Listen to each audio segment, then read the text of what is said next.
Israel has taken control of a demilitarized buffer zone in the Golan Heights after Syrian troops abandoned their positions, marking a significant escalation in the region.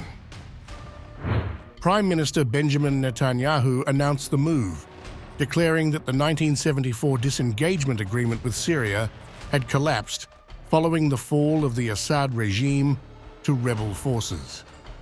Netanyahu confirmed that the Israel Defense Forces, IDF, entered the buffer zone and nearby commanding positions on Saturday. This is a historic day for the Middle East. The collapse of the Assad regime, the tyranny in Damascus, offers great opportunity, but also is fraught with significant dangers. This collapse is a direct result of our forceful action against Hezbollah and Iran, Assad's main supporters. It set off a chain reaction of all those who want to free themselves from this tyranny and its oppression. The UK-based Syrian Observatory for Human Rights reported that Syrian troops vacated their posts in Quneitra province, part of the buffer zone, on Saturday. In response, the IDF issued warnings to residents in 5 Syrian villages within the zone to remain indoors until further notice.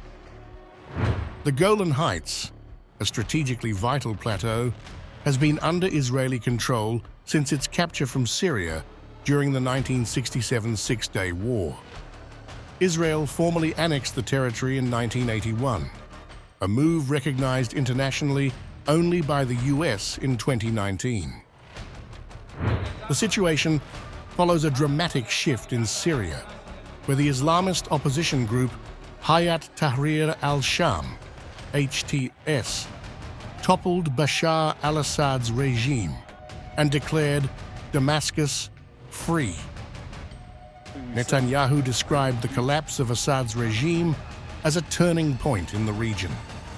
But it also means we have to take action against possible threats. One of them is the collapse of the Separation of Forces Agreement from 1974 between Israel and Syria. This agreement held for 50 years. Last night it collapsed. The Syrian army abandoned its positions. We gave the Israeli army the order to take over these positions to ensure that no hostile force embeds itself right next to the border of Israel. This is a temporary defensive position until a suitable arrangement is found. Israel's immediate concern revolves around Assad's alleged stockpile of chemical weapons and the potential threat they pose if seized by rebel forces. Netanyahu emphasized Israel's readiness to act decisively to protect its security. Equally, we send a hand of peace to all those beyond our border in Syria, to the Druze, to the Kurds, to the Christians, and to the Muslims who want to live in peace with Israel. We're going to follow events very carefully.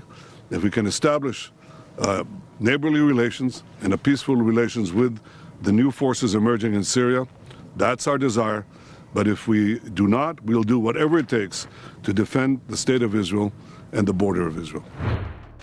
With the Golan Heights now under heightened military activity, the region remains tense. Analysts suggest Israel faces significant challenges as it navigates the uncertainty of Syria's future leadership and its broader implications for the Middle East.